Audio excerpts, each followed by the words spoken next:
Hey everybody, today Rahdo runs through his top 10 sci-fi games, which was an incredibly tough list to make. Oh man, it was heartbreaking. I could easily do a top 30 or like 3 top 10s. I've got a list of games that I really adore for a lot of different reasons, which is one common element. They all really have loving use of science fiction in their themes and in their mechanisms. Man, I took a while. I made a few tough choices, and I'll be honest, I totally cheated. What is this? This is not really a top 10. It's a top 11, 12. I think it's a top 12. But I don't care. It was hard enough as it was. I am now going to run them down from least favorite to most favorite. I thought about trying to break this up into which is the most sci-fi-y, but I'm just basing them just solely on fun factor, with a couple exceptions, which I'll talk about when we get there. But enough waffling, enough rambling. Let's just start with my number 10 on the list, Among the Stars, which is an absolutely delightful card drafting game where players are all competing to make the best space station possible. Really enjoy this a lot. The drafting is nice. The puzzle of how to put your space station together with all these square-shaped cards that you're trying to get in the correct spots because they have all kinds of adjacency powers that will open up if you mix and match the right cards in the right positions. It's so cool. And the sci-fi really comes through. This is a very alien place. And full of kind of sci-fi tropes that you expect as well. It's very moody, very atmospheric. The only thing I'm missing is actually playing it with some kind of star field cloth so it can really feel like it's in outer space. But man, it's adorable. That said, I don't know if it should be on the list because I'll be honest, I don't own Among the Stars anymore because the publisher Artipia did a follow-up, kind of a Among the Stars 2.0 called Fields of Green, which takes the Among the Stars card drafting system and improves it immensely by adding Agricola-style harvesting and whatnot, and setting it in a 50s Americana farm instead of outer space station. The gameplay is still the same. They're both excellent, but I will always have a soft spot in my heart for my number 10, Among the Stars. Then we move on to number 9, Tiny Epic Galaxy, and that is definitely truth in advertising. This game offers so much in such a tiny little box. It is a little minor miracle. And that aside, it is a blast to play. Hugely popular. I think this is probably the most popular, well-respected, highly ranked of all of the Tiny Epic games. I'm not sure about that, but I suspect that might be true because the design is just near perfection. At its heart, it's a 4X space civilization building game driven by Yahtzee-style dice re-rolling, which is a really cool idea. And one of the things that's nice about it, while the game does actually feature potentially a lot of take that, that 4th X, the extermination, you can pretty much take all those cards out, which is what Jen and I do. So we can just play more Care Bear, live and let live type civilization building in Tiny Epic Galaxies. Absolutely charming, a lot of fun, a lot of dice control. Most important thing about it that really sets it aside is not only do I use the dice on my turn, but if I hold on to my resources, I can use the dice you roll as well, which keeps you always engaged. It's just a blast, Tiny Epic Galaxies. But let's move on to number 8, Eminent Domain. Man, this is a deck builder where, once again, we are trying to create an interstellar civilization and society by investing in technologies and all of that. Interestingly, for most of the life of Eminent Domain, it's been a bit more hard sci-fi. There's no far out stuff, there's no aliens. It's just all about kind of making assumptions about where mankind is going to be in their exploration of the stars in a few hundred years from now. Although, my understanding is the most recent expansion, which I have not played yet, DMG, please send me a copy, introduces aliens and whatnot. Or no, maybe it was the last one. The thing is, it's a great game. And it's another example, like I just mentioned before, Tiny Epic Galaxies, where you're not only engaged on your turn, but on your opponent's turn, because on your turn, when you've got your hand of cards that you've built your deck to do, whenever you play an action, the other players get to do that action as well. Very Puerto Rico style gameplay, and it's really sharp. And the interesting thing, probably the most interesting thing about this game is, as an engine building, deck building type game, the cards you're putting in your deck are not cool, fancy science fiction things. They're verbs. The more cards you put of an explorer or a politics or something like that, the stronger you become in that action. And so, while your decks don't look particularly exciting and sexy because they're not full of really cool, far out science fiction concepts. They're really kind of grounded. It's what you do with those cards that lets you explore and colonize or conquer alien planets and uncover really cool technological things in a very, very articulated tech tree. It's really sharp, very fun. I will say, without the first expansion, I felt like there wasn't enough variety to set up, but with the first expansion, it is amazing. Was it Escalation? Was that the first one? I forget, but I just throw it all into a box now, although I'm still hoping for the latest edition. But I think actually I'm right. I think the aliens were in the last edition now. But anyway, it's a brilliant game. It's gotten a lot of content, a lot of love from publisher Tasty Minstrel Games. It's a blast. It's my number 8. Eminent Domain. And now on to number 7, a game that just came out last year. I think, is it the newest? No, there's one other relatively new game on the list too. It's one of the 2 newest games on my list. Otys, O-T-Y-S, which is another science fiction game, but this is kind of almost Waterworld, the board game. It's basically set in a future world where most of the Earth's surface is flooded, and players run extraction crews, diving crews, that go down to the bottom of the ocean and find all kinds of relics and resources from the old world, and then bring them back up to the surface to use them to score points.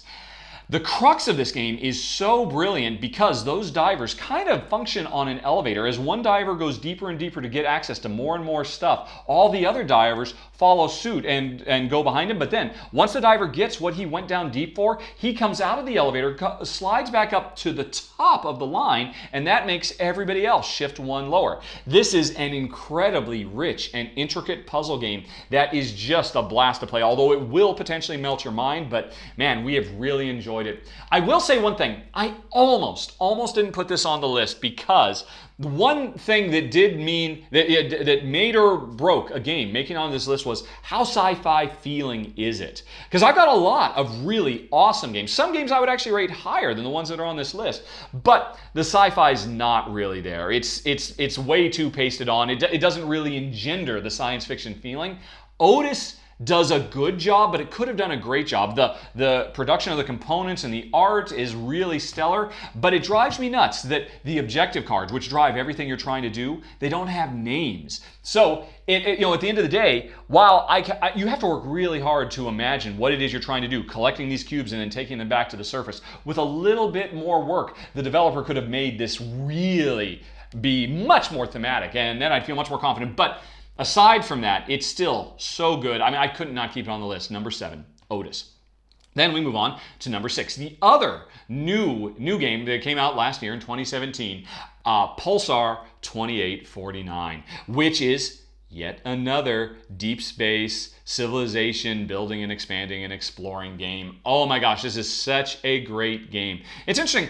A lot of people say they don't like the look of it, but I mean, maybe it doesn't show well on pictures or video, but in person, I think it looks great. This big, gigantic round board with all these star lanes that we are zipping around to try to colonize planets, and the kind of standard stuff that I've been talking about for half of this list now. But what makes this game really interesting is the core mechanism is dice drafting. At the beginning of every round, we roll a bunch of dice, and then we establish a mean value for the dice, and everything that's above the mean value of the dice that we rolled become more powerful but more expensive, and everything below become less powerful, less expensive. And every round, as you're trying to pick the right dice and paying attention is, do you have the resources to be able to pay for the more expensive stuff that you really need, or do you just go for the cheap, quick stuff? Oh man, the decision making is it's just brilliant. It made my top 10 of the year. It's absolutely wonderful, and tons. I mean, this is a case study for how to add replayability to your game because of the setup, the way the different tech trees come out, and everything absolutely blew my mind. Jen, I love it to pieces. Number 6, Pulsar 2849. But then let's move on to number 5, something we love even more, Galaxy Trucker. Oh my gosh, this game is hilarious. It's a real-time tile grabbing and building game where everybody's trying to make their own space truck so that they can haul cargo all around the galaxy.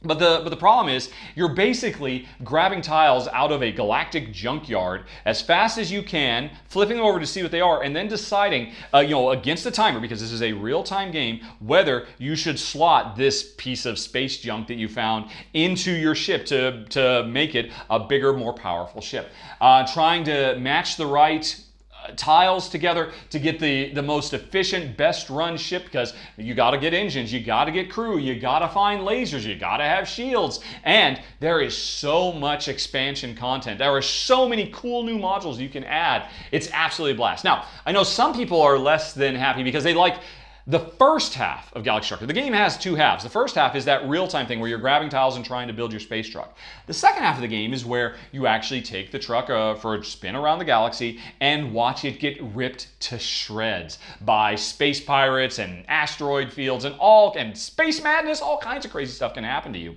And I know some people are very frustrated because they feel like the game is out of their control. I say go with it. It's fun. The second half of this game isn't really a game. It's more of like an extended scoring period where you see, right, well, I built my ship the best I could. How well did it score?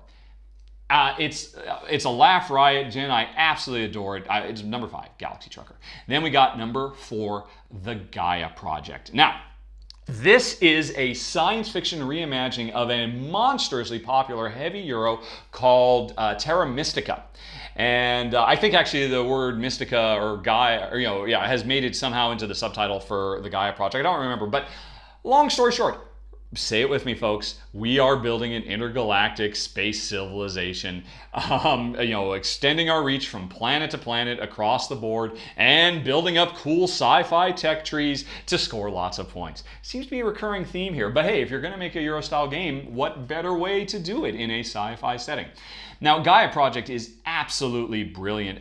For my money, it does everything Terra Mystica did better. And I talked about that at length, drawing comparisons between the two games when I did my run-through for Gaia Project. But yeah, I was really impressed. This game is so deep, so rich, so intricate, such full of clockwork mechanisms. I was absolutely blown away by it and really enjoyed it and would hope to play it again someday when maybe I've got a little bit more free time, because it's also, my one complaint, it's a big, long game. And considering how heavy it is, I wouldn't have minded if it was a little bit shorter. Or if it's going to be that long, I don't know. But still, absolutely amazing design feat. A stellar title, the Gaia Project. But then, moving on to number 3, something even better. Although this is really weird. This is completely out of left field for me. It makes no sense that this is on my list, and yet it persists. Space Hulk Death Angel. If you're a fan of my show, you know that neither Jen nor I are fans of roll to resolve. Hey, I've set up everything. I think I've got it all figured out. Now let's roll the dice and see if I succeed or fail. I hate that so much in games. It's maybe my least favorite gameplay. I'd rather do roll and move. Although really, that's kind of a roll and resolve when you think about it. I hadn't really thought about it just now. But anyway, hate it. And it's a rare game where the design rises above my innate distaste for that mechanism. Space Hulk Death Angel is definitely one. Now, this is basically, you could retitle this James Cameron's Aliens, the card game, because that's what it is. It's set in the Warhammer 40K universe, I guess. So, I don't know, you've got space orcs. No, actually you don't. You just have the space marines and the aliens. I don't think there's any space orcs in this game. Maybe in some of the expansions I've never checked out. But no, it's aliens versus marines, and it is tense. It is a scary game. It's cooperative, I should say, by the way. I should have led with that. Don't want to bury the lead. It's a great cooperative game. I've actually had a chance to play it with 2 and 3 players and had a blast. Because life is short. The aliens, make no mistake, they will rip the Marines apart. You are not going to make it out of there alive, except maybe with just 1 or 2 Marines, if they're barely reaching the final goal before they get ripped to shreds as well. But when you do pull off a win, oh my God, it's magnificent. And a really cool, fun game. Although sadly, I pretty much have to play it solo.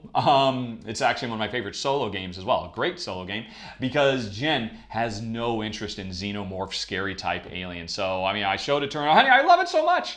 But, she's just not a fan of that. Plus, she's not really a fan of super hard, super challenging co-ops, which just definitely is, but I love it. So much so that as a solo game, it makes my number 3 spot, Space Hulk Death Angel. But let's move on to number 2. Project Elite. Oh, I feel bad even putting this on the list, folks. Project Elite is a brilliant, real-time, cooperative, hey, it's another bug hunt. It's space marines running around chasing scary aliens.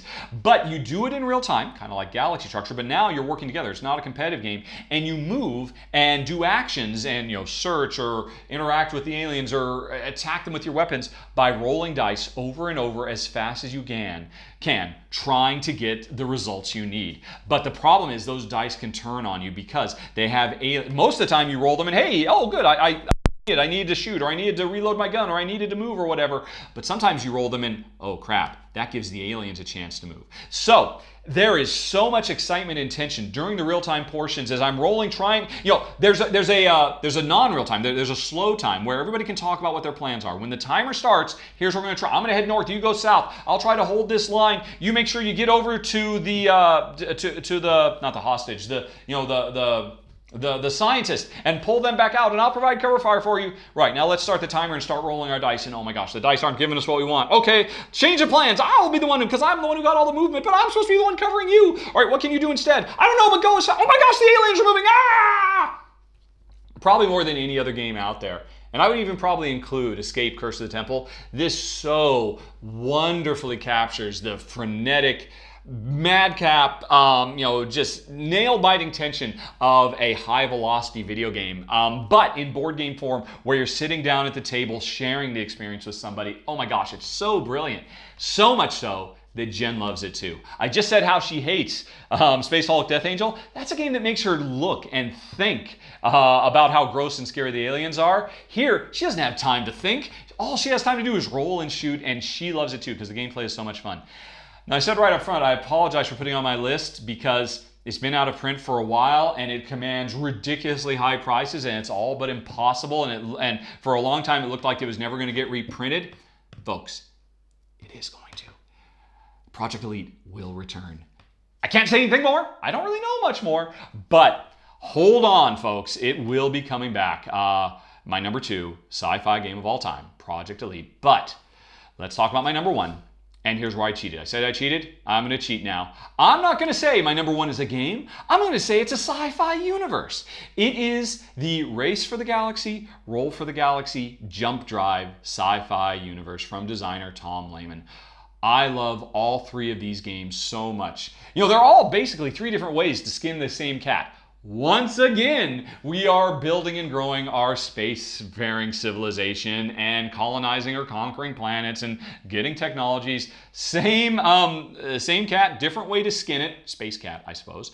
And oh my gosh, all 3 of these games are brilliant in their own ways. Now, of the 3, I'm really torn whether I like Jump Drive more because it's like the filler 10-15 minute version of the game, or Roll because it has all of everything I just talked about by rolling dice and manipulating dice and converting them into resources to be able to build your tableau. Race for the Galaxy, I think it's certainly the most popular because it's been around forever. It's the most heavily respected, and it might be the best design, but for me, because of the iconography, and this is a really common complaint about Race for the Galaxy, it's hard to get into because it has this really Byzantine language that uses icons to try to explain stuff. Roll for the Galaxy thankfully dropped that and just decided to put text on the tiles. Hooray! And Jump Drive is pretty much the same. So probably, I would say the purity and clarity and depth and replayability of the original Race for the Galaxy, the card version of this system, is the best, but I think I like Roll best because I love rolling those space bones. And Jump Drive, oh my gosh, it is so sweet, so much fun in such a little package. We love them all. They're all great. That's why the Race, Roll, Jump Drive for the Galaxy makes my number 1. 3-way tie! And that's it, folks. Top 10 sci-fi games, but as always, come back for my next podcast. It might be my last podcast now that I think about it. I'll be filming it later this month, and I will talk about all the other wonderful games that should have made the list but didn't. Although sometimes they really shouldn't because, again, they just weren't sci-fi enough. And otherwise, that's it, folks. Thanks very much for watching. Have a very, very nice day. Talk to you later. So long. Bye-bye.